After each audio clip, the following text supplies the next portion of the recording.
الحمد لله والصلاة والسلام على رسول الله. رسول الله صلی الله علیه و سلم می فرمایند چشم حق است، مرد را در قبر می اندازد و شتر را در دیگ.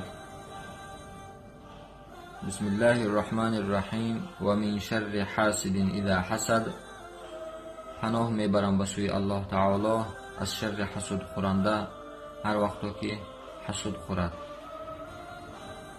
بعضی انسان ها طعام خوریشان را نوار می گیرند و در شبکه های اجتماعی مانند فیسبوک و یوتیوب می مانند برای نمایش یا در پیش چشم مردم نشان می دهند. بعضی ها مال و خانه و ماشینشان را نشان می دهند. چقدر فقیران و محتاجان هستند که نگاه می کنند. بعضی ها بازی و زیبایی کودکانشان را نشان می دهند و به آن فخر می کنند. و چقدر انسان‌های بی فرزند هستند که نظر می کنند، دهشت می کشند. رسول الله صلی الله علیه و سلم می فرمایند بسیاری از امت من بعد از قضا و قدر الهی با چشم کردن هلاک می شوند. چشم حق است ای مردمان. چقدر انسان‌ها از چشم کردن هلاک شدند، چقدر انسان‌ها از چشم کردن بیمار شدند.